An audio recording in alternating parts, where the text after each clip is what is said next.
하나님의 뜻을 따라 그리스도 예수의 사도로 부르심을 받은 바울과 형제 소수되는 아멘. 할렐루야. 예, 주일에 참석하신 여러분을 환영하고 사랑하고 축복합니다. 예, 오늘 저는 한 3주간 제가 커피 마시는 데를 3주간 안 갔는데 그 집 사장님이 제가 그리 보고 싶었대요. 그래서 왜 이렇게 안 오실까 그랬는데 때마침 제가 나타나서 엄청 주님을 반겨주는 마음으로 기쁘게 저를 반겨주는 거예요. 근데 아들까지 같이 있는 거예요. 아들이 몇 살이냐? 이게 30살이라고 합니다. 예, 그래서 예전부터 이게 신앙 상담을 좀 했는데 그렇게 교회를 열심히 다녔대요. 근데 이 어떤 상처를 받아가지고 이제 교회를 떠난 지가 참 오래됐는데 제가 오늘 그 아들에게 약하거든요. 엄마는. 그래서 아들을 붙잡고 30살 먹어서 우리 큰딸하고 나이가 같구나 그러면서 이제 이야기를 했어요. 그러면서 우리는 청년들이 지금 문제가 뭐냐면 이 직장 생활하면서 술 먹고 담배 피기 때문에 교회를 소홀히 하고 떠난 청년들이 너무 많아요. 그래서 내가 술 먹고 담배 끊는 것을 가지고 그 신앙의 척도로 삼으면 안 된다. 그것을 저급한 기독교로 만드는 방법이다. 우리가 단지 술 안 먹고 담배 안 피는 것이 기독교의 핵심인 줄 잘못 알고 있는데 그런 게 아니다. 그러면서 제가 두 가지를 이야기를 했어요. 성숙이라는 게 있다. 성숙이라는 게 뭔 줄 아니? 청년들이 많이 알아야 된다. 너는 성숙이 뭐라고 생각되니? 그러니까 성숙은 이런 거야. 내 아픔이 남의 아픔이 내 아픔처럼 느껴진다. 내가 지나가다가 바빠서 그냥 커피를 못 마시고 지나갈 때 이 커피숍을 보면서 손님이 없을 때 가슴이 아프다. 아, 저래 갖고 월세라도 나올까? 나하고는 아무 관계가 없다. 그렇지만 과연 이 사람이 월세라도 나오고 여기 생활할 수 있을까? 그런 걱정스러운 마음이 생긴다. 타자의 아픔이 나의 아픔으로 느껴져 가는 것을 성숙이라고 한다. 우리 그러면서 학교 다니다 군대 생활할 때 누가 괴롭힘을 당하면 나하고 상관없지만 그 괴롭힘을 당하는 그 사람을 보면 내가 아파해야 된다. 이게 성숙이다. 또 하나는 뭐냐면 엘리트 사상이 있다. 우리는 엘리트라고 하면은 돈을 많이 벌거나 지도층이거나 학교를 좋은 데 나온 사람을 엘리트라고 생각하는데 그런 성경에서 말하는 엘리트는 그런 개념이 아니다. 엘리트는 어떤 사람을 엘리트라 하냐? 어떤 정보라든지 어떤 사상을 받아들였을 때 내 안에서 재해석할 수 있어야 된다. 그러면서 이런 이야기를 했어요. 장땡땡 목사님 말씀을 들을 때는 엄마는 막 기뻐하고 막 잠이 안 오지만 목사님 설교를 들으면 10분 만에 잠이 오는 것은 그것을 이걸 말씀을 들을 때 과연 그게 복음인가 아닌가를 재해석할 수 있는 능력이 있으면 절대 잠을 못 잔다. 근데 우리는 그 어떤 말을 들었을 때 그것을 그냥 온전하게 내 걸로 받아들여 버린다. 아니다. 어떤 목사님이 설교를 하든 또 어떤 정치인이 이야기를 하든 또 어떤 유명인사가 이야기를 해도 그것이 과연 그리한가 아니한가를 내 안에서 재해석할 수 있는 능력이 있어야 된다. 그걸 엘리트라고 한다. 그래서 우리 교회는 청년이 딱 3명 있다. 한 사람은 회장, 한 사람은 총무, 한 사람은 회원. 딱 와서 너까지 보면 4명 얼마나 좋겠니? 그러면서 그렇게 하니까 처음에는 관심이 없다가 성숙과 엘리트 또 술, 담배 문제를 그렇게 이야기하니까 이렇게 관심을 보이는 거예요. 그런데 그렇게 말을 마치고 이제 차량 운행을 나가는데 그렇게 눈물이 나는 거예요, 차에서. 그래서 내가 목사인 줄 알았습니다. 차 타고 가면서 울면서 내가 기도를 한 걸 보고 아, 내 목사 맞구나. 내가 목사를 잘 잊어버리거든요. 근데 차 안에서 그 영혼이 그렇게 안타까워 보이는 거예요. 막 눈물이 나는 거예요. 왜요? 처음부터 신앙생활을 안 했던 분들 같으면 그런 마음이 덜 들었을 텐데 신앙생활 잘 하다가 어떤 상처를 받고 떠나가지고 했으면 하나님의 마음은 어떻겠느냐는 거예요. 그래서 제가 그랬어요. 짐작한 탕자를 바라본 아버지의 마음이 어떻겠습니까? 저를 여기 우연히 보내줬다고 생각하지 마십시오. 이걸 기독교에서 섭리라고 그럽니다. 저를 여기 나중에 하나님 앞에 가서 섰을 때 하나님 나를 찾지도 않았잖아요. 아니다. 내가 문목사를 갖다가 커피값 써먹으면서 그렇게 많이 너한테 보냈지 않냐. 근데 너가 듣지 않았지 않냐. 이렇게 말하면 어떻게 할 거냐. 그래서 그 복음을 계속 전하고 있는데 그 마음이 조금씩 열리는 게 보여요. 그런데 확실하게 열리게 하려면 성령님께서 그 마음을 열어주셔야 되기 때문에 우리가 틈날 때마다 그걸 놓고 또 전도자의 대상을 놓고 좀 기도했으면 좋겠습니다. 아멘. 아멘. 그리고 오늘은 고린도전서는 무엇을 말씀하고 있는가라는 제목으로 또 이제 말씀을 진행하겠습니다. 여러분 고린도전서는요, 고린도 교회가 바울에게요 편지를 적었어요. 많은 문제에 대한 편지를 적었는데 그에 대한 답변으로 그 서신서를 보낸 게 고린도전서, 고린도후서입니다. AD 50년경에 기록했고요. 사도 바울이 2차 전도 여행을 했을 때 1년 6개월 동안 고린도 교회에 머물면서 고린도 교회를 직접 개척한 사람이 바로 사도 바울입니다. 여러분 자기가 개척했던 교회니까 얼마나 정이 갔겠어요. 그런데 들려오는 소식이 좋은 소식이 아니라 너무나 문제투성이를 막 전해주는 거예요. 엄청난 문제거리. 조금 이따가 보겠지만 엄청난 문제거리를 사도 바울이 멀리서 듣고 에베소에서 듣고 안 되겠다. 그래서 에베소에서 편지를 쓴 거예요. 고린도 교회에다가. 예. 그러면서 고린도 교회는요 세상의 모든 교회의 문제의 종합체라고 생각하면 돼. 다른 말로 할까요? 한국 교회 문제의 총집합체의 모습이에요. 오히려 한국 교회는요 더 여기다가 더 하나 플러스해야 돼요. 무슨 문제까지? 세습의 문제까지 플러스를 해야 되니까 고린도 교회 문제보다 오늘날의 한국 교회가 더 큰 문제를 안고 있다는 거죠. 예. 그래서 여러분 고린도라고 하는 교회는요 지금 한국 교회가 갖고 있는 문제의 총 집합체다. 그런데 과연 이걸 어떻게 해결했느냐? 오늘 이게 복음 말씀의 핵심이에요. 과연 이 문제 많은 교회에 사도 바울이 어떤 식으로 이 문제를 해결했는가가 이 설교의 핵심이 되겠습니다. 여러분 고린도라는 교회 그 도시는요 항구 도시면 생각나는 게 없어요? 많은 배들이 여러분 고린도라는 교회의 그 중심으로 해서 이태리로 지나가는 그 길목이고요. 또 아시아로 내려가는 길목이고요. 그 다음에 그 고린도라는 그 교회를 중심으로 아테네, 그 다음에 또 그 아시아 이 항구의 중심이기 때문에 엄청난 부가 축적될 수밖에 없다는 거예요. 원래 우리 항구 도시 하면 딱 두 가지가 많아요.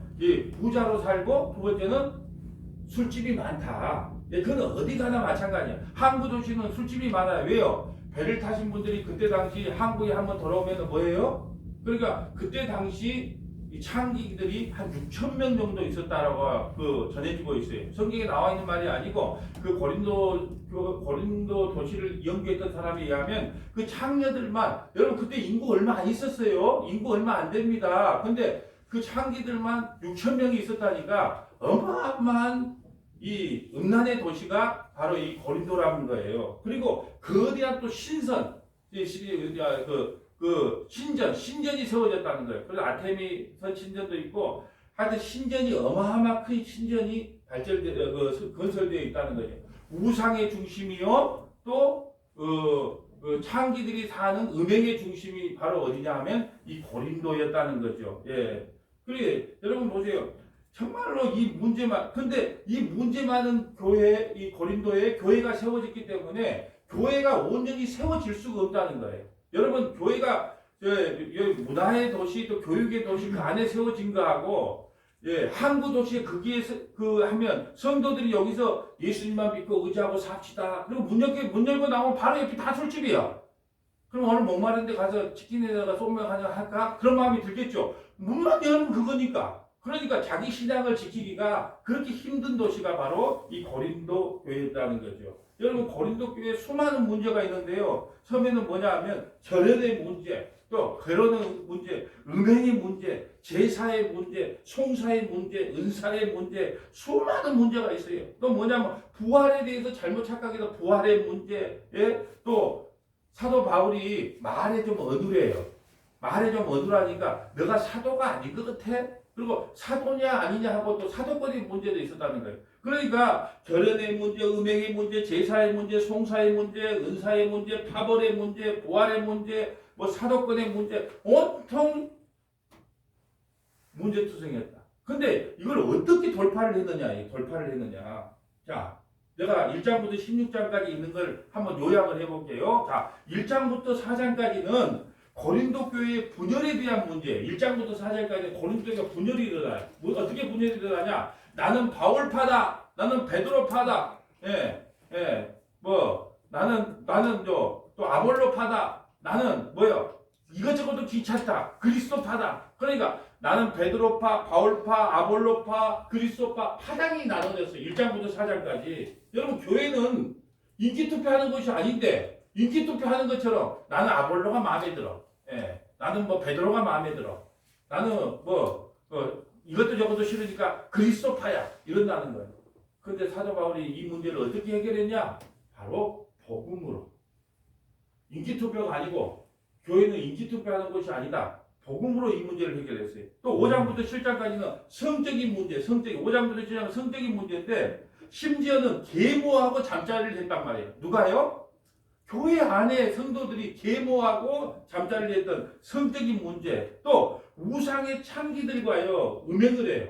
여러분 신전에 가면요 창기들이 많아요. 근데 그 우상의 창기들하고도 음행을 해요. 이 성적인 문제, 우상의 창기들과 음행하는 문제를 또 뭘로 해결했을까요? 오늘 복음만 알면 돼. 복음으로 문제를 해결합니다. 그리고 8장부터 10장까지 또 음식의 문제, 8장부터 10장 음식의 문제. 제사하는 음식을 먹어도 되냐 안 되냐. 그 제사의 음식 갖고 먹어도 되냐 안 되냐. 또 음식 갖고 또 이렇게 분열이 일어나요. 먹어도 된다 안 된다. 뭘로 해결할까요? 복음으로 해결해야겠죠. 또 11장부터 14장까지는 은사의 문제. 이걸 종합하면 예배의 문제지만 11장부터 14장까지는 예배 모임에 대한 문제. 다른 말로 하면 은사의 문제예요. 내 은사가 낫다, 방언이 낫다, 예언이 낫다, 병 고친 게 낫다. 전부 은사도 하나님께 선물로 준 건데 자기 은사가 낫다는 거예요. 그래서 11장부터 14장까지는 예배의 문제인 이 은사의 문제 가지고 또 문제를 일으켜요. 그럼 또 뭘로 해결했을까요? 복음이다. 무엇 은사 무엇이다 다 성령께서 주신 거다. 너희가 잘나서 준 게 아니고 성령께서 주신 선물인데 그걸 갖고 자랑하냐. 또 복음으로 해결해요. 그 다음에 15장부터 16장까지는 이제 부활의 문제. 부활 끝났다. 이제 다시는 부활이라는 게 뭐 있겠어. 또 부활의 문제로 15장부터 16장까지를 또 하고 문제를 또 제기해요. 뭘로 해결할까요? 복음으로 해결하죠. 복음으로. 여러분 교회에 문제 없는 교회 아무것도 없어요. 아이고 저 김집사, 이집사, 고기치도 교회 안 나가. 여러분 제가 오늘 이런 생각을 해봤어요. 왜 교회 안에 미운 사람이 생기도록 하나님께서 허락했을까요? 왜 그랬을까요? 여러분 혹시 권투 같은 거 해봤나요? 스파링 상대가 있어요. 제가 고등학생인데 누가하고 스파링을 하냐 그러면 성인하고 해요. 더 체급이 높은 사람하고 합니다. 더 강한 사람하고 스파링을 합니다.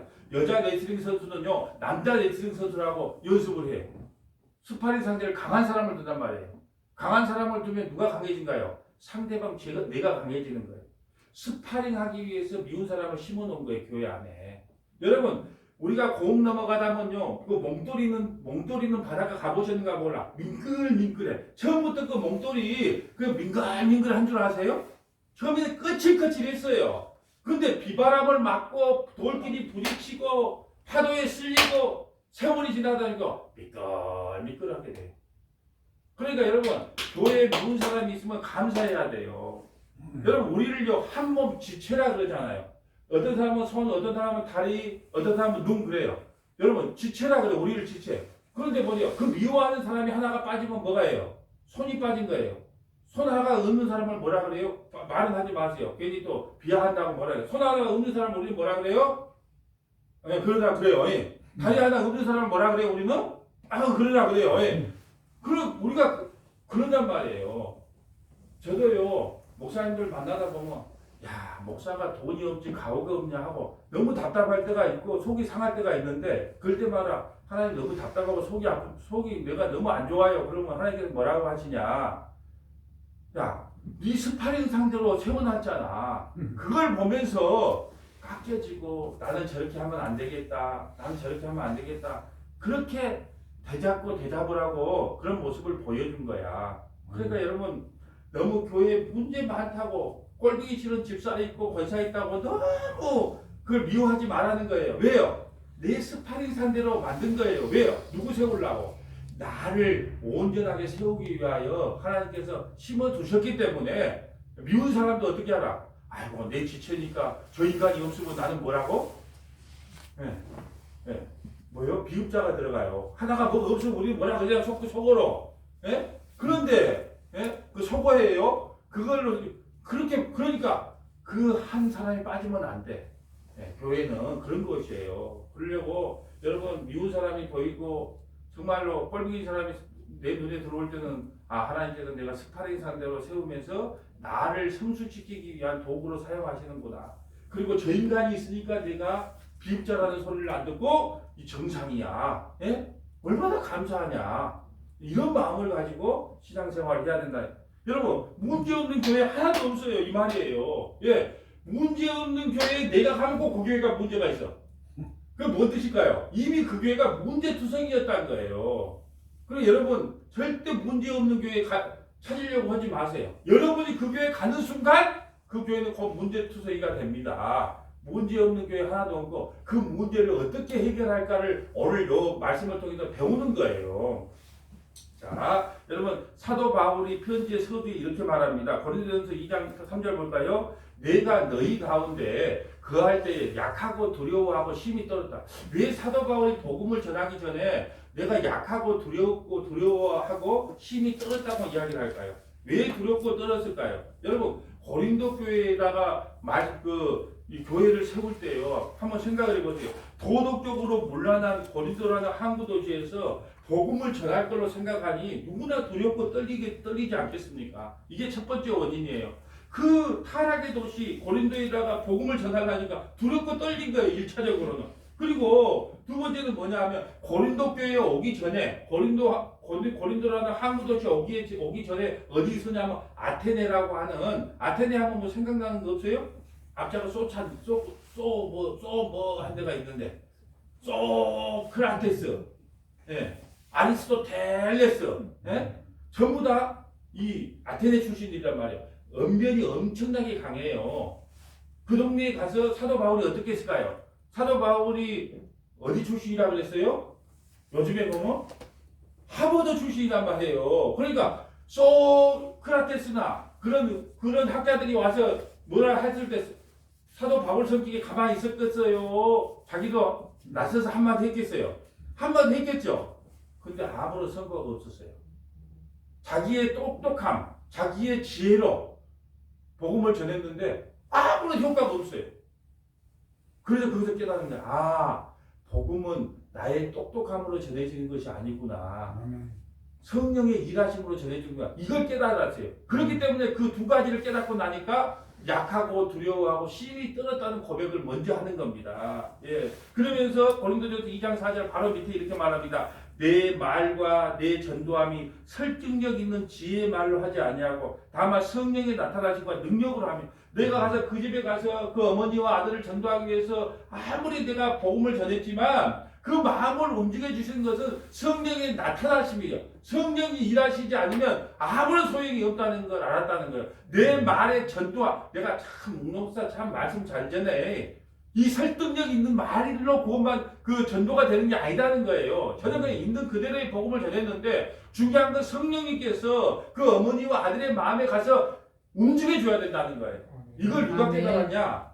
사도 바울이 깨닫고 내는 이제 내 지혜로 내 똑똑함으로 내 말 잘함으로 복음을 전하지 않겠다. 오직 성령의 나타나심. 다른 말로 하면 십자가와 예수 그리스도 그 복음 외에는 이제 전하지 않겠다. 이걸 고린도 교회에 와서 선포하고 깨달은 거예요. 예.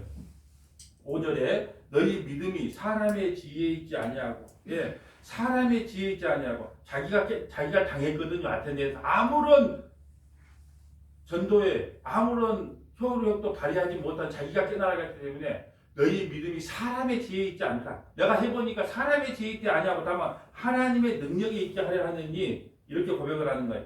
바울이 고린도에 편지를 쓰게 된 동기가 뭐냐 하면요. 이거예요. 바울이 왜 고린도에다 편지를 쓰게 됐냐. 고린도서 1장 11절 내 형제들아 근로의 지편에 너희에 대한 말을 내게 들으니 곧 너희 가운데 분쟁이 있다는 것이요.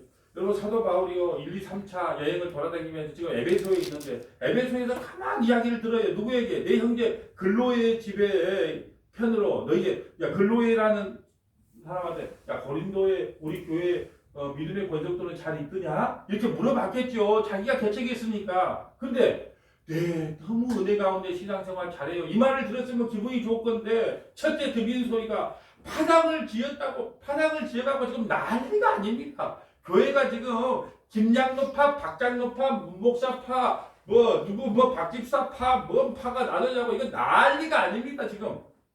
사도 바울이 어떻게 할까요? 고민에 빠지는 거예요. 이거 큰일 났다. 어쩌다가 이렇게 됐을까? 그리고 편지를 쓰게 된 거예요. 고린도전서 5장 1절 봅니다. 너희 중에 심지어 음행이 있다 함을 들으니 그런 음행은 이방 중에도 없는 것이라. 그뿐 아니라 누가 그 아버지 아내를 취하였다. 계모하고 잠자리를 같이 하는 고린도 교회 그런 일까지 있었다는 거예요. 그러니까 지금 누가 일러 바친 거예요 이걸? 클로에가 에베소에 있는 바울에게 이걸 다 지금 일러 바치는 거예요. 그러니까 이걸 지금 멘붕이 왔을 뻔도 해요. 얼마나 복음을 잘 전했겠어요. 1년 6개월 동안 사도 바울이. 그럼에도 불구하고 전도한다고 다른 데 가니까 이제 심지어 교회 안에 이런 일까지 일어나는 걸 듣습니다.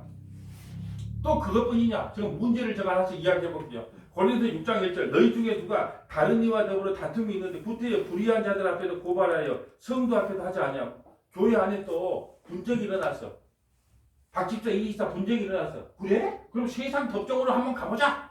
그럼 또 세상 법정에다가 그걸 당에다가 이야기해서 어떻게 풀까요? 이렇게 교회에다가 이야기를 해야 되는데 그래 법적으로 한번 가볼까? 그러고 또 법적으로 끌고 간 거예요.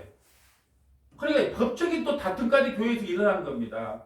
또 고린도전서 7장 1절 보면 너희가 쓴 문제에 대하여 말하면 너희가 쓴 문제라는 건 뭐예요? 그쪽에서 편지가 온 거예요. 이런 문제가 있는데 이제 어떻게 하면 좋겠냐 편지를 왔으니까 사도 바울이 그에 대한 답변을 쓴 거예요. 너희가 쓴 문제에 대하여 말하면 남자가 여자를 가까이 하지 아니하면 그럼 뭐냐 결혼을 해야 됩니까? 안 해야 됩니까? 또 이걸 갖고 또 결혼의 문제 갖고 또 태클을 걸어요. 또 그것도 분쟁이 일어나. 누구는 결혼해야 된다 안 해야 된다. 2절 음행을 피하기 위하여 남자마다 자기 아내를 두고 여자마다 자기 남편을 두라. 결혼을 하든 안 하든 간에 자기 정욕이 너무 강하면 마누라를 결혼해란 말이에요. 결혼하고 살아라. 그건 죄가 아니다. 뭐 결혼했다고 죄가 되고 결혼 안 했다고 뭐 죄고 그런 거 없다.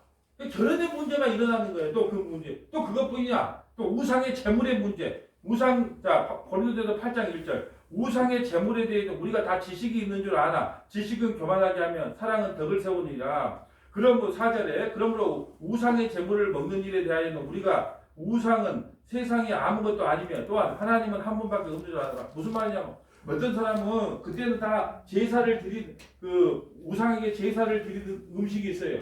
그러니까 가난하기 때문에 우상에게 제사 드리고 나서 그걸 시장터에 가서 팝니다. 서시장에 가서 팔아요. 그럼 어떤 사람들은 배가 고프니까요. 그 신전의 우상에게 예배 제사 드릴 때 그 음식을 사다가 먹어요. 그러니까 어떤 사람은 그래요. 야, 그 신전에다가 제사 드릴 때 음식을 왜 먹냐 하면서 또 먹었다고 난리요. 또 어떤 사람은 야, 그거 먹으면 어쩌냐. 그 믿음으로 먹으면 그거 아무것도 아니야. 그러면서 또 제사 음식을 먹었네 안 먹었네 그래. 그럼 제사 음식 먹어야 됩니까 안 먹어야 됩니까? 아이고 믿음대로 하세요. 먹든지 안 먹든지 제사 음식 먹는다고 지옥 가고 제사 음식 안 먹는다고 지옥 안 가고 아무런 탈이 없어요. 그냥 자기 믿음대로 먹으면 되고 안 먹으면 되고. 그래서 사도 바울이 고민하는 게 그거예요. 혹시 나는 믿음이 좋기 때문에 뭘 먹어도 괜찮아. 근데 혹시 믿음이 없는 이제 초신자가 와가지고 우상이 재물을 먹네. 그 사람이 시험 든다면 안 먹는 데서 먹으라는 거예요. 안 먹는 데서. 왜요? 나는 먹어도 돼. 나는 뭘 먹어도 하나님께서 그걸로 구원하고 안 구원하고 상관이 없다는 걸 알아. 믿음으로 먹으면 다 좋은 거예요. 근데 혹시나 인자 신앙생활을 해요. 예? 근데 내가 먹고 있는 걸 보고 시험 들면 안 먹는 데 가서 먹으라. 그 말을 하고 있는 거예요. 또 보세요. 은사 문제 볼까요? 고린도서 12장 1절 형제들아 신령한 것에 대하여 나는 너희가 알지 못하기를 원하지 아니하노라. 3절 그러므로 내가 너희에게 알리노니 하나님의 영으로 말하는 자는 누구든지 예수를 저주할 자나 하지 아니하고. 무슨 말이냐면 성경이 은사를 받았는데 다 예수님을 주라고 고백을 하고 잘 믿어요. 그러면 그걸 믿게 하는 능력이 너희 능력이 아니고 하나님의 능력, 성령을 너희가 받았기 때문에 예수님을 주라 고백하지 않느냐. 예. 그런데 같은 성령을 받아놓고 어떤 사람은 방언했다고, 어떤 사람은 뭐 예언하는 은사, 어떤 사람은 병 고치는 은사, 내 은사가 최고야. 나 따라 해봐라. 이런 소리를 하고 있는 거예요. 하나님이 선물로 주신 건데, 한 성령으로 선물로 주신 건데, 자기 은사가 최고라고 자랑을 하는 거예요. 그게 잘못됐다. 은사의 문제. 갖고 또 뭐라고 합니다. 예. 하나님이 주신 은사로 자기를 자랑하는 게 바빠요. 또 여러분 연보에 관한 문제가 있어요. 고린도전서 16장 1절 성도를 위하는 연보에 관하여는 자 그러니까 우리가 교회 시대 때는요 정확한 표현은 헌금이라는 건 내가 하나님께 바치는 거거든요. 예, 연보는 내가 나누는 거예요. 그러면 뭐가 맞을까요? 헌금이 맞을까요? 연보라는 표현이 맞을까요? 연보라는 표현이 정확합니다. 헌금은 내가 뭘 해서 하나님께 바치는 개념이에요. 헌금은. 그런데 연보는 내가 가난한 사람들과 함께 나눈다는 개념이에요. 그리고 교회 시대 때 우리 때는 뭐가 맞느냐? 연보라는 말이 정확한 표현이에요. 그 일상적으로 헌금 뭐 틀린 말은 아니지만 확실하게 언어를 쓰자면 연보가 맞습니다. 예, 이게 교회 시대에서 사도 바울이 적은 거기 때문에 기록한 것 때문에 성도를 위하여는 연보에 관하여 내가 갈라디아 교회에게 명한 것 같이 너희도 그렇게 하라. 갈라디아 교회에다가 어떤 연보에 대한 편지를 썼거든요. 그거와 동일하다. 왜? 한 교회니까 연보에 대해서는 그럼 연보 문제가 있었다는 거예요? 없었다는 거예요? 있었기 때문에 이 편지를 쓰는 거죠. 잘하고 있으면 왜 쓰겠습니까? 예. 고린도 전서는요. 이렇게 하면 로마서는 우리가 교리 문제를 다룬 거라면요. 로마서는 우리가 교리 문제를 다룬 거라면 우리 저번 주에 봤던 로마서는 교리 문제를 다룬 거라면 고린도 전서는요. 당장 교회에 직면하는 많은 문제에 대해서 바울이 그 치유책을 설명한 거예요. 그 치유책이 뭐냐? 오직 복음이라는 거예요. 그러니까 여러분 문제를 제시하기 전에 문제를 이야기하기 전에 1장 2장 때요. 바로 복음으로 시작합니다. 여러분 그 히브리 용법에는요. 중요한 것을 앞으로 빼요. 그러니까 너희들 왜 그렇게 했냐고 뒤에 복음을 전하는 게 아니에요. 자 앞에 그냥 십자가가 뭔지 예수님이 뭔지 그리스도가 뭔지 복음을 갖다가 막 원자폭탄처럼 내려갔다가 투하를 해요. 그러고 나서 문제에 대한 설명을 해줘요. 그러면서 보세요. 한번 해결책을 볼까요? 자 1장을 열면서 그리스도란 말이 10번 나와요. 그리스도가 뭐죠? 메시아라는 거예요. 메시아. 그러니까 1장을 열자마자 10번이 나와요. 여러분 다 시험보고 왔을 거라고 믿어요. 왜? 이거 고린도전서 할 줄 알았으니까 다 읽어봤을 거라. 여러분 근데 걱정도 하지 마세요. 예. 제가 글을 합니다.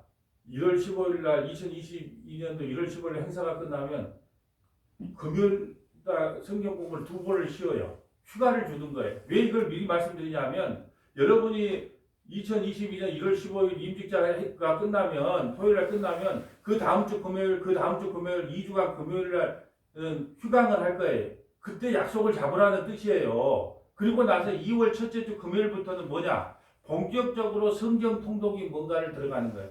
그럴 때 임직자들에게는 제가 지금 생각하고 있는 교회의 성분이 뭐냐 하면 이 여백 성경이에요. 여백 성경. 여백 성경은 성경 본문 나와 있고 옆에는 다 비어 있는 거예요. 여러분이 공부를 안 하자니 안 할 수가 없어요. 왜요? 영백이 비어 있는데 뭐라고 적어야 되는데 텅 비어놓으면 뭐 할 거예요? 그러니까 마태복음 1장 할 때, 자 마태복음 1장의 핵심 주제는 뭡니다? 별표 치세요로 빨간 글씨로 별표, 동그라미 한번 동그라미. 그러면 여러분이 집에서도 그거 할 수 있어요. 그럼 마태복음 1장을 통해서 하나님께서 우리에게 주신 메시지는 뭐냐? 창녀도 와라. 예, 시아버지하고 행복한 사람도 와라. 누구든지 예수 앞에 오면 다 구원을 받는다. 핵심 요약 3개 적는 거예요. 그러고 그 옆에 여백에다 다 적는 거예요. 그러면 여러분들이 가정에서 예배를 드리거나 가정에서 뭐 성경 공부를 할 때요. 얘들아 모여라. 여보 이 모여보소. 우리 1장 한번 보세요. 그거 읽어주면 돼요. 그래서 무슨 성경? 여백 성경을 임직자들에게 교회에서 이렇게 딱 해주면 그거 갖고 옆에 적으면 얼마나 좋겠어요. 그러니까 공부를 안 할 수가 없어요. 그러면 만약에 고린도전서 1장 할 때는 뭐라고 했어요? 자 그리스도에다가 지금 동그라미 칩니다. 자 그리스도 한번 이렇게 해보는 거예요. 지금 연습하면 고린도전서 1장 1절 봅니다. 하나님의 뜻을 따라 그리스도 예수의 사도로 부르심을 받은 바울과 형제 소스되는 여보세요? 그리스도 예수예요. 자, 그리스도가 나오죠? 그리스도 예수, 그리스도가 나온 거야. 그러니까 10번이 1장에 그리스도라는 말을 계속 잡아들면서 해결 방법은, 이 문제 해결 방법은 그리스도밖에 없다는 거예요. 그래서 뭐예요? 사도로 부르심을 받았어요. 여러분, 사도 바울이 자기가 사도가 되고 싶어 된 게 아니에요. 부르심을 받았다는 거예요. 마찬가지입니다. 목사나 장로나 권사는요, 하나님께서 부르셨어요. 부르셔. 여러분 보세요. 안 부르셨다면, 여러분, 목사님이요, 임직자를 당에다가 요청을 해요. 장로님 이렇게 했는데 어떻게 생각하시고 요청을 해.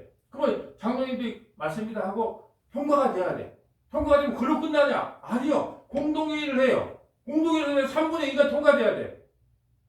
그러면 하나님이 원하는 뜻이 아니면 어디서 걸리도 걸리겠죠. 그러니까 여러분 부르심이라는 거예요.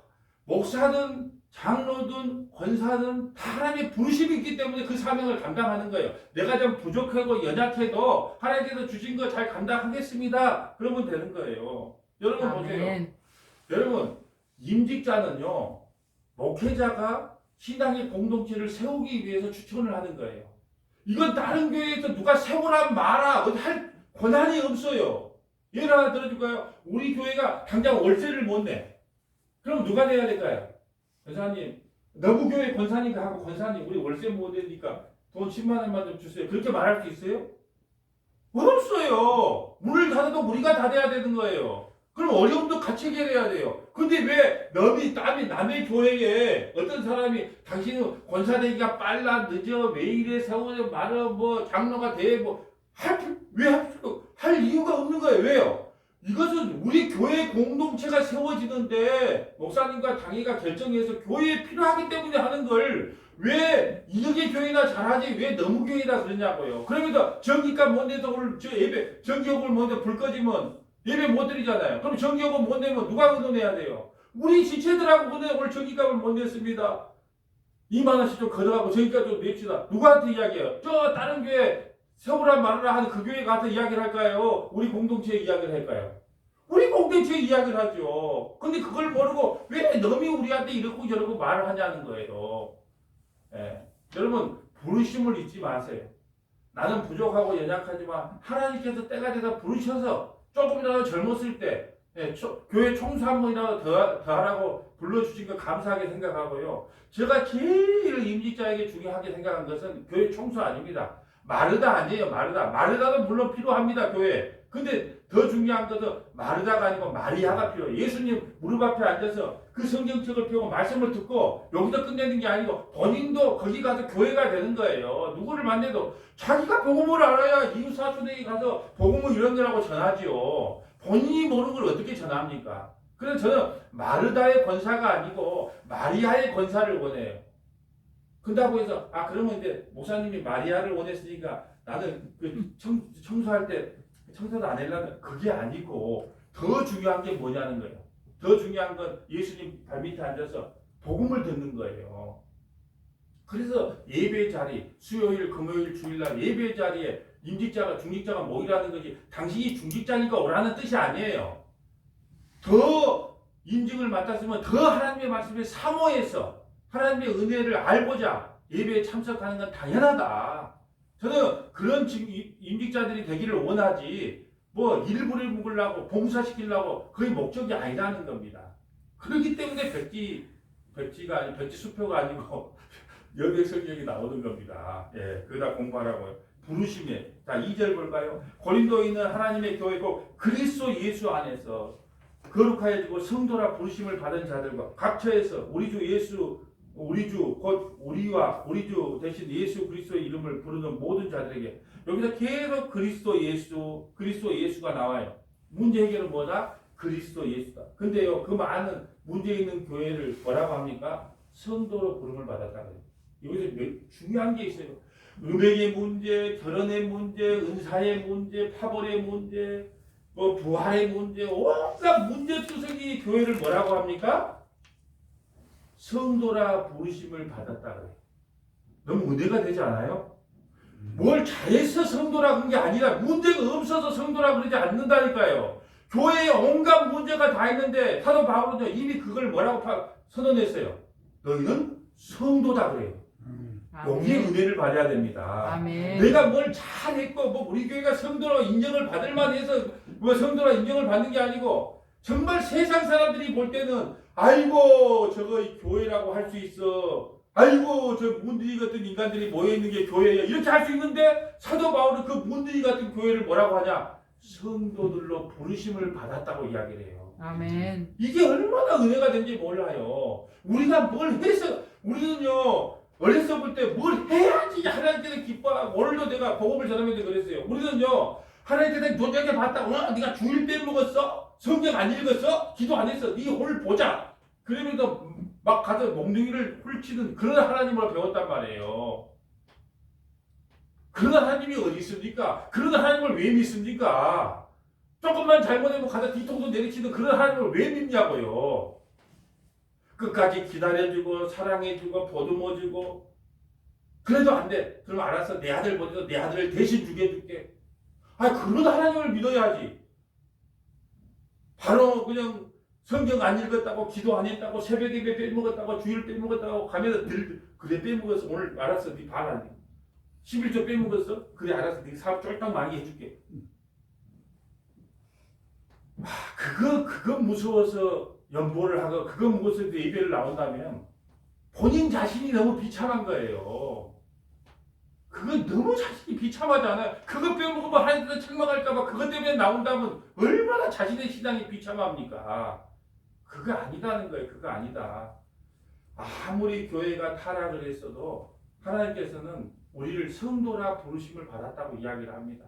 나는 이 말을 듣고 놀래고 뭐 기뻐서 막 울어. 아니 나같이 타락한 인간, 우리 서문학교로 타락한 교회를 하나님께서 성도라 불러주신단 말인가?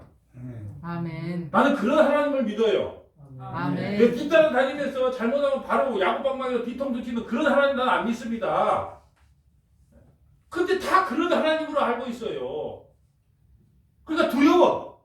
근데 이상하게 또 주일날 빼먹는데 뒤에서 차고 와서 박네. 또 자식이 또 어디 그 사업에 뭐 했는데 뭐 미끄러졌대. 아이고 내가 그때 안 나가갖고도 하나님.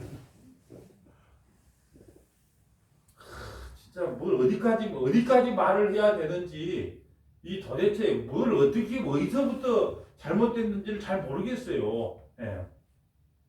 하나님 그런 하나님 아닙니다. 하나님께서는 자기 아들을 죽이면서까지 우리를 사랑하세요. 예. 아멘. 때로는 하나님께서 우리를 징계를 하지만 기다리다가 하셔요. 그것도 돌아오라는 징계지 우리를 죽이려고 하는 징계가 아니다는 거예요. 하나님의 기본 성품은 사랑입니다. 사랑. 예. 4절 볼까요? 지금 그리스도로 해결하는 방법이에요. 그리스도 예수 안에서 너희에게 주신 하나님의 은혜로 말미암아 내가 너희를 위하여 항상 하나님께 감사하다. 그리스도 예수. 또 6절 볼까요? 그리스도의 증거가 너희 중에 견고하다. 또 그리스도. 문제 해결을요. 1장에서 무려 그리스도라는 이야기를 10번 하면서 이 모든 문제의 핵심은 복음을 전해야만 문제가 해결되는 거다. 문제 없는 교회 없다. 단지 복음을 전하냐 전하지 않느냐 그것만 차이가 있을 뿐이다. 12절 내가 이것을 말하거니와 너희가 각각 이르되 나는 바울에게 나는 아볼로에게 나는 게바에게 나는 그리스도에게 속한 자라 하느니라. 그리스도께서 어찌 나누었느냐. 바울이 너희를 위하여 십자가를 못 박혔으며 바울의 이름으로 너희가 세례를 받았느냐. 무슨 교회가 인기 투표하는 데인 줄 아냐. 예? 나는 목사님이 좋아요 장로님이 좋아요 누가 좋아요. 예? 그런 것이 어디가 있냐. 예? 바울이 너희를 위해 십자가에 죽은 거냐. 예수 그리스도께서 십자가에서 너희를 위해서 죽었으니까 예수만 자랑해야지. 예수만 자랑해야지. 예수 십자가의 피만 자랑하는 게 교회지. 왜 다른 인간들을 자랑하냐. 교회도 마찬가지예요. 네. 목사가 드러나면 안 돼. 목사가 전했던 그 복음이 진짜냐 거짓말이냐 그게 드러나야지. 네. 어떤 분들은 그래요. 그 목사님이 진짜 말씀이 잘 전하더라. 그 목사 따라가는 거예요. 아니요. 그 목사님이 전했던 메시지가 맞느냐 틀리냐 복음적이냐 아니냐 그걸로 따져야 된다는 거예요. 사람은 누구나 다 흠이 있어요. 그래서 항상 제가 하는 말이 먼 산을 바라보면 단풍이 피어서 참으로 아름답구나. 그래서 절대 가까이 가면 안 돼. 가까이 가면요. 뭐냐 소똥, 새똥, 먼똥 다 있어요. 지저분한 건 보인다는 거예요. 그래서 어떤 아들이 가장 자식의 부모에게 효도하는 자식처럼 보인다고요? 1년에 2번 추석 명절에 와서 돈 50만 원 주는 큰아들이 최고로 좋아 보여요. 만날 둘째 아들은 엄마 아파 그러면 병원 안 까먹으시고 가요. 안경 맞춰드려. 맛있는 거 사다 드려. 그래도 맨날 같이 있으니까 싸워. 그래서 둘째 아들 나빠. 맨날 그런단 말이에요. 진짜 올 밤이라도 아프면 얻고 뛰고 병원 갈 아들은 둘째 아들인데 큰 아들이 와서 추석 때 설 때 와서 돈 50만 원 주니까 우리 큰 아들이 최고야. 그걸 늙었다 그러는 거예요. 연세도 됐으니까 그걸 판단을 못 하는 거예요. 진짜로 지혜로운 부모는요. 그래 내 옆에 있어준 둘째 아들 나하고 싸우지만 그래도 진짜 내 늙은 노모하고 같이 살고 있는 네가 진짜 효자구나. 그걸 알아야 되는 거예요. 그런데 그걸 모르고 진짜 그러니까 잘 모시고 있는 둘째 아들은 늘 섭섭함으로 우리 교회 이야기 아니에요?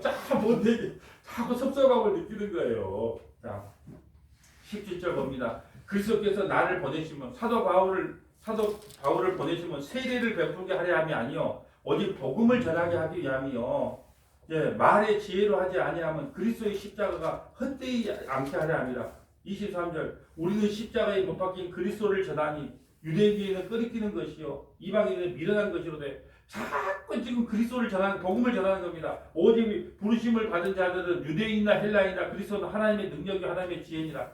30절 너희는 하나님으로부터 나서 그리스도 예수 안에 있고 예수는 하나님으로부터 나와서 우리에게 지혜와 의로움과 거룩함과 구원이 되셨으니. 여러분 자꾸 그리스도 그러니까 복음의 문제 핵심이 뭐냐? 예수 그리스도 하는 거예요. 예수 그리스도가 뭡니까? 복음이에요. 이 문제 해결책은 예수 그리스도밖에 없다는 거예요. 그러면서 봅니다. 30절이 더 중요한 말이 뭐냐? 예수님은 나의 지혜가 됩니다. 예수님은 우리의 의로움이 됩니다. 예수님은 우리의 거룩함이 됩니다. 예수님은 우리의 구원함이 됩니다. 예.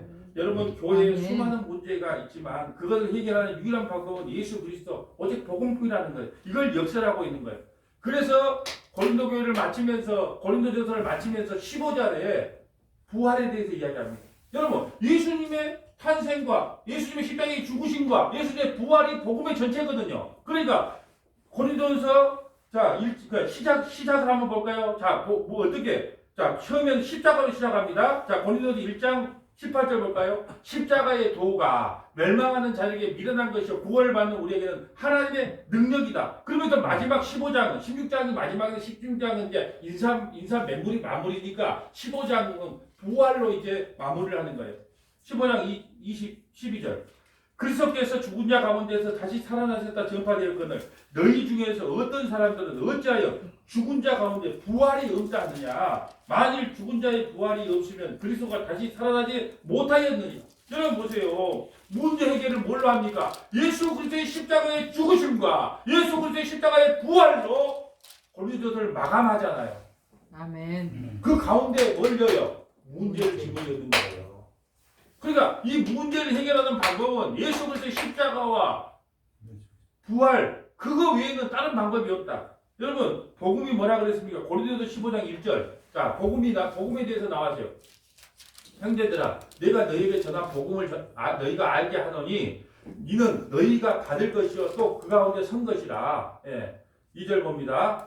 너희가 만일 내가 전한 그 말을 굳게 지키고 헛되이 믿지 아니하였으며 그로 말미암아 구원을 받으리라. 3절 4절 다 같이 합독합니다. 내가 받은 것을 먼저 너희에게 전하였노니 이는 성경대로 그리스도께서 우리 죄를 위하여 죽으시고 수양사지된 바 되셨다가 성경대로 사흘 만에 다시 살아나사. 복음이 뭐예요? 예수 그리스도의 죽음과 부활이다. 아멘. 예, 이걸로 이 문제 해결을 해 나가는 겁니다. 그래서 우리 교회예요. 교회가 문제가 없다는 것은 그 이단이라고 보면 돼. 이단 교회 가면 문제가 없어요. 왜 그럴까요? 교주가 시킨 대로 일사천리로 움직이기 때문에 이단 교회 가면 절대 문제가 일어나지 않아요. 왜요? 교주가 지시한 대로 하면 되니까. 교회에 문제 없을 수가 없어요. 이단 교회 빼고는요 다 문제가 있어요. 그 문제를 뭘로 해야 되냐? 요 문제를 일으키면 지사님 그러면 안 돼. 이건 이렇게 저건 저렇게 권사님 그건 아닌데 이건 이렇게 저렇게 장로님 이건 그렇게 하는데 땜빵밖에 안 돼. 오히려 그럴수록 더욱더 그리스도와 그리스도의 십자가의 죽으심과 부활이 얼마나 우리에게 큰지 그 교회 신앙 공동체 하나님께서 우리 신앙 공동체를 얼마나 사랑하는지 그 복음의 선명성을 오히려 더 뚜렷하게 전해야 된다는 거예요. 그러면서 사도 바울은요 교회의 정체성에 대해서 이야기를 합니다. 너희가 어떤 존재인 줄 아니? 자, 너희가 바로 성전이야. 너희가 바로 거룩한 성전이야. 그런데 뭘 그렇게 잘났다고 싸우니? 무슨 파 왜 싸우니? 자, 고린도서 3장 16절 너희는 너희가 하나님의 성전인 것과 하나님의 성령이 너희 안에 계신 줄을 알지 못하느냐? 누구든지 하나님의 성전을 더럽히면 하나님이 그 사람을 멸하시리라. 하나님의 성전은 거룩하니 너희도 그러하리라. 너희가 하나님을 모시는 지성소다. 지성소가 뭔 줄 아세요? 성소 다음에 제일 거룩한 그 하나님의 전전에 쓰는 그 하나님 앞에 서는 장소가 바로 지성소인데 너희가 바로 지성소야. 예, 너희가 지성소야. 그런데 어떻게 무슨 파 하면서 그렇게 싸움을 하고 그렇게 교회가 분란을 일으키고 그러니 너희가 어떤 존재야? 너희가 그런 성전이지 않냐? 그런데 뭐 그렇게 지체들과 그렇게 싸워 미워 죽겠어. 왜 그러는 거야? 그 지체 없으면 너가 뭐가 된다고요? 뭐가 돼요? 뭐가 돼? 그거 두 글자. 네?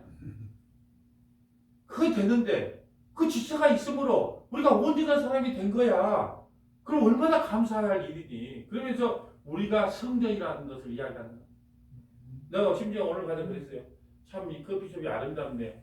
이 커피숍에 우리가 예배를 드리면 이곳이 바로 예배 처소가 되는 거고 교회들이 모여있으면 이곳이 성전이 되는 겁니다. 아멘. 장소적 개념이 아니에요. 원래 그러니까 그렇게 오랫동안 시장 생활을 해도 건물이 성전인 줄 알아. 컴퓨터 그렇게 이뻐요. 내가 여기 진짜 교회 그렇게 하기 전에 했으면 나 여기 좀 빌렸을 겁니다. 언제? 주일날 11시에만 예배 드리면 하나님께 기뻐할까요? 내가 그때 아니요.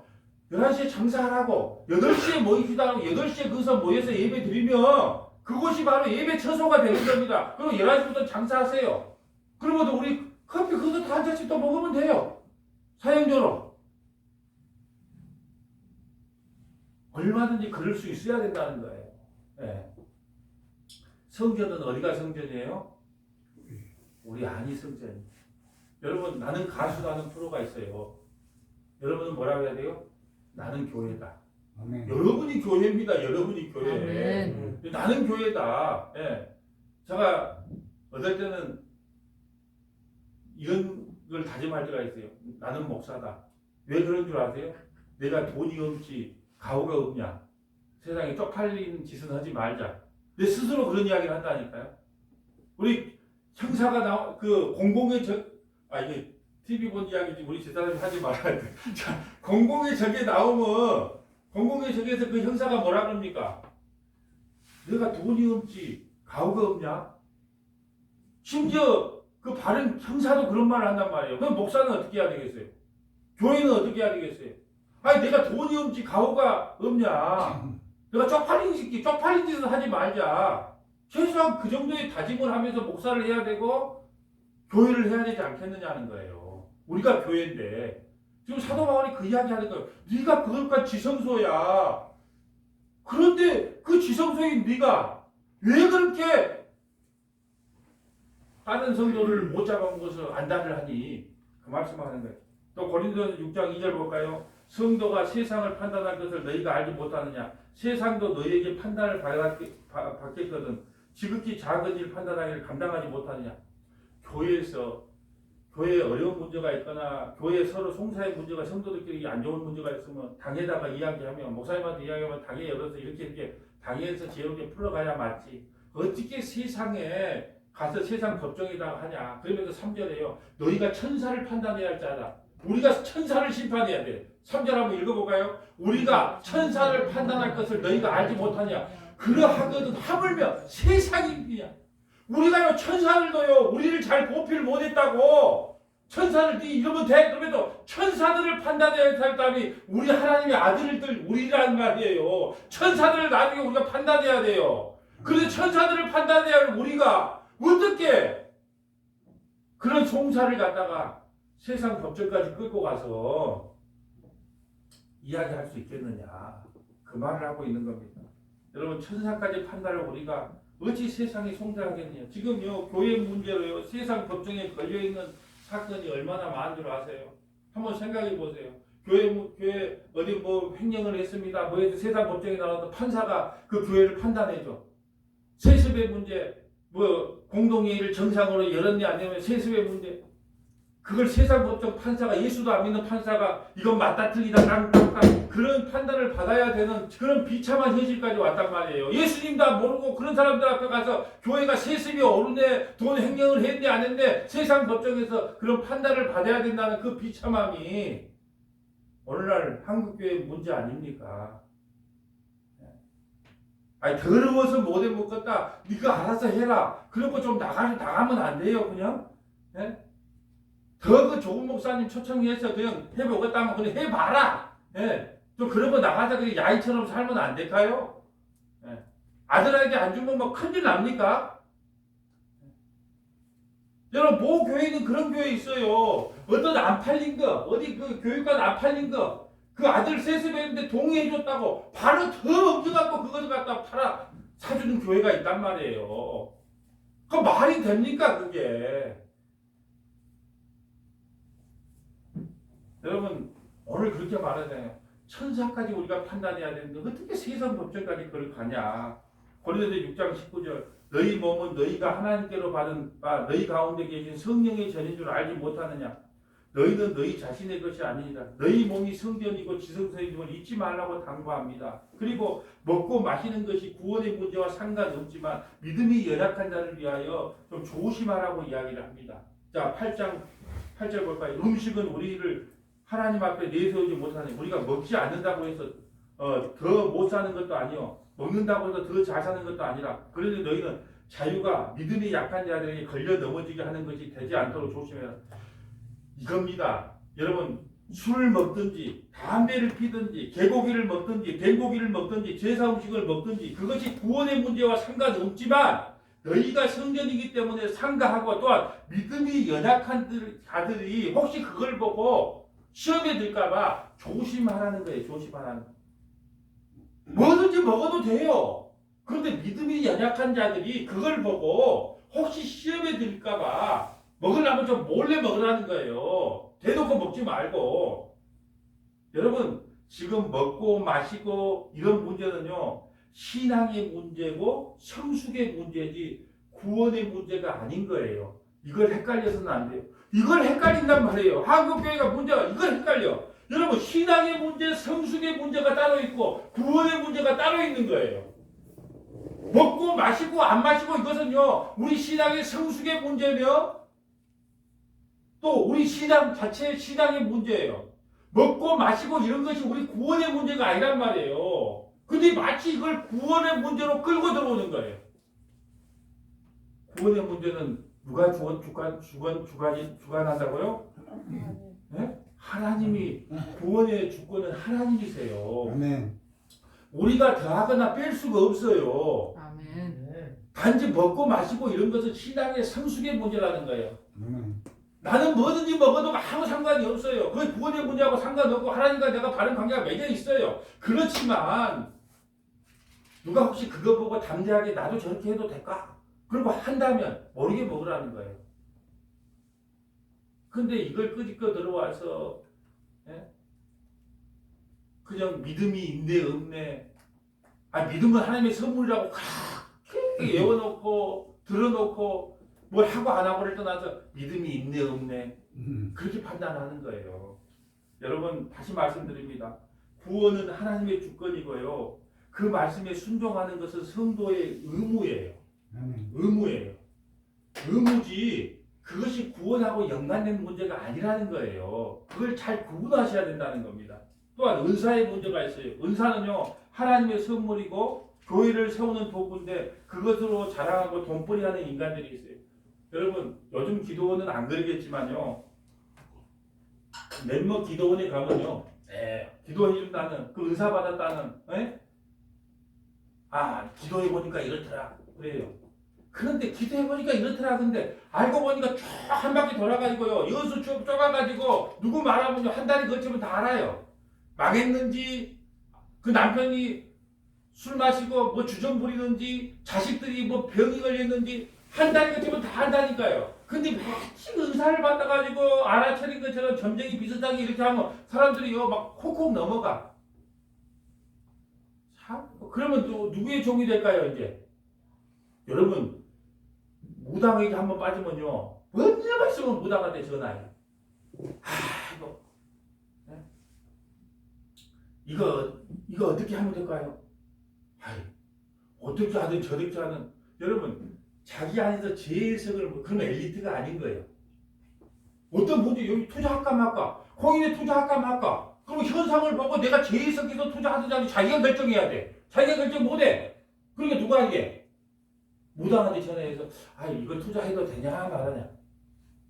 그러니까 엘리트가 아니라는 거예요. 자기 스스로 판단하는 거예요. 주체적으로. 각자 판단을 하는 겁니다. 망하든 흥하든. 그래야 바른 성도예요. 또 어떤 분들은 목사한테, 목사님 이 사업 해도 되니까 기도 좀 해보시오. 목사를 무당 만드는 길이에요.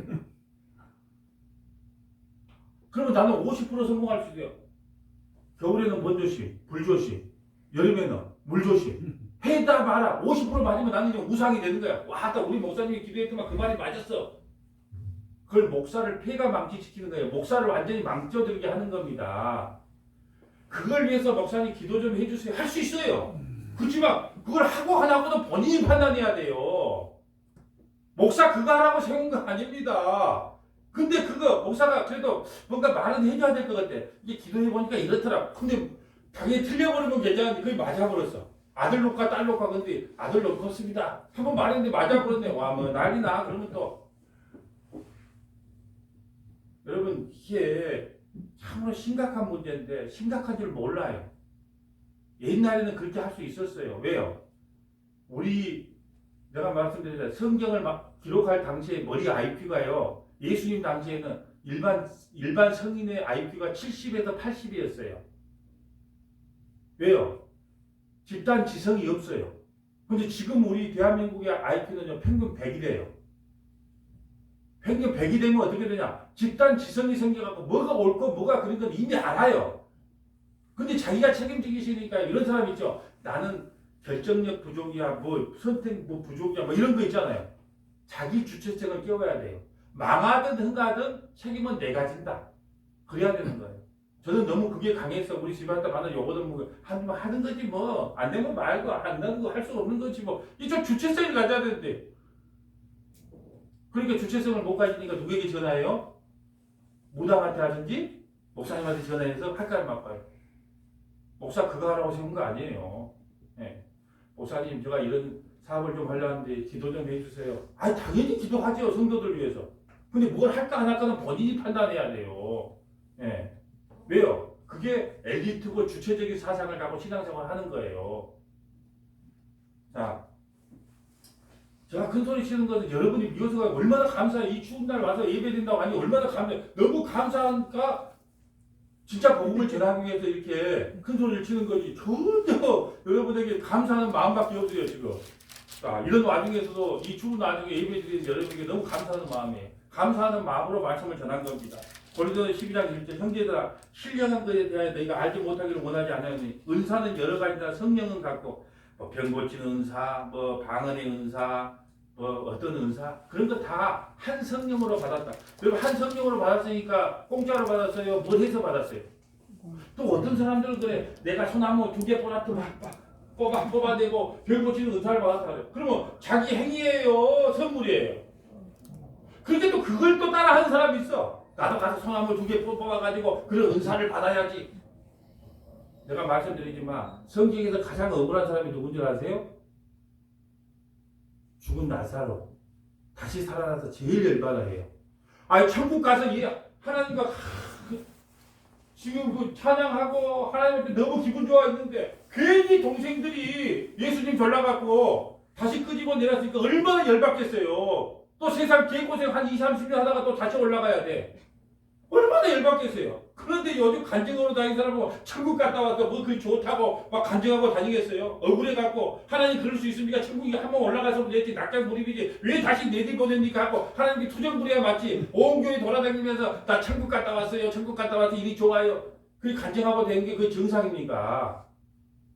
그게 조금만 아무리 생각을 하면 말 같지도 않은 말이에요. 그러니까 억울해. 왜 내가 그거 다시 천국 갔다가 왜 다시 내려와? 여러분 저 죽으면 하나님 저 아직 전도 아직 복음이 덜 들었으니까 살리려고 절대 기도하면 안 돼요. 아니 가다가 조금 예수님과 이게 찬양하고 근데 또 찬양하니까 또 내 친구가 그러는 거예요. 목사님 나는 천국 가면 안 될 것 같아요. 왜요? 만날 찬양만 나갈게. 여러분 찬양한다는 말이 뭔 줄 아세요? 나 이번 주일날 말씀드리려고 찬양한다니까 만나 할렐루야 천국 가면 그런 줄 알아. 그 문자적인 해서 이거 찬양인데 하나님과 교제를 나눈다는 게 찬양이에요. 하나님과 대화하는 거예요. 하나님과 같이 사는 거예요. 이게 찬양이라 그러는 거예요. 근데 그 문자적으로만 하니까 뭐냐 찬양인데 만나 나는 노래방 가도 점수 60점밖에 안 나오니까 나 천국 가면 안 될 거예요. 목사님들 걱정하지 마라. 찬양은 그것이 아니고 하나님과 늘 사귐에서 교제하는 걸 찬양이라 그런다. 천국 가면.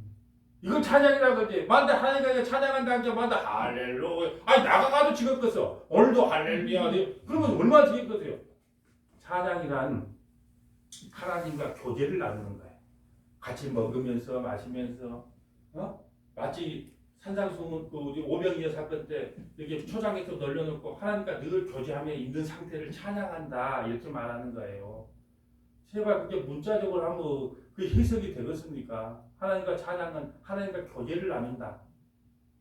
내 엄마와 내 자식과 이러면 자식 오면 좋습니까? 안 좋습니까? 명절날 일부러라도 가서 회도 떠가지고 이게 둘러 앉아서 교제 나누는 거 이걸 찬양한다 그래요. 그러니까 내가 그렇게 말하니까 나 그러면 가고 싶네요. 그래. 그래서 내가 그랬지. 네가 가고 싶다. 네가 당신이 가고 싶다고 가는 나라가 아닙니다. 하나님이 부르러 주셔야 가는 나라입니다. 그 나라가. 예. 자 이제 다 왔습니다. 말씀을 정리합니다. 여러분 다 병 고치는 은사를 가지겠느냐? 다 방언하는 은사를 가지겠느냐? 더 큰 은사를 사모하라. 더 큰 은사, 제일 큰 은사가 뭔 줄 아세요? 사랑이다. 그래서 고린도서 13장 1절에 내가 사람의 방언과 천사의 말을 할지라도 사랑이 없으면 소리나는 구리와 울리는 꽹과리가 된다. 그러니까 가장 좋은 은사는 사랑하는 은사다. 사랑하는 은사다. 여기서 4장은 그럽니다. 4절은 사랑은 오래 참고 사랑은 온유하며. 여러분 하나님은 사랑이시다 그래요. 이걸 예수님으로 한번 밝혀볼까요? 한번 같이 4절에 예수님 사랑을 예수님으로 한번 바꿔서 한번 합독해 봅니다. 예수님은 오래 참고 예수님은 온유하며 시기하지 아니하며 예수님은 자랑하지 아니하며 교만하지 아니하며. 자 5절도 같이 해봅니다. 무례히 행하지 아니하며 자기의 이익을 구하지 아니하며 성내지 아니하며 악한 것을 생각하지 아니하며. 사랑은 예수님입니다. 예수님만이 그 사랑을 할 수 있어요. 말씀을 정리합니다. 문제없는 교회 없고 문제없는 신앙 없습니다. 그 문제의 해결책은요 오직 복음뿐입니다. 고린도전서 2장 2절 이 말씀 합독하고 고린도전서를 마치겠습니다. 자, 고린도 2장 2절입니다. 내가 너희 중에서 예수 그리스도와 그가 십자가에 못 박힌 것 외에는 아무것도 알지 아니하기로 작정하였습니다. 아멘. 거룩하신 하나님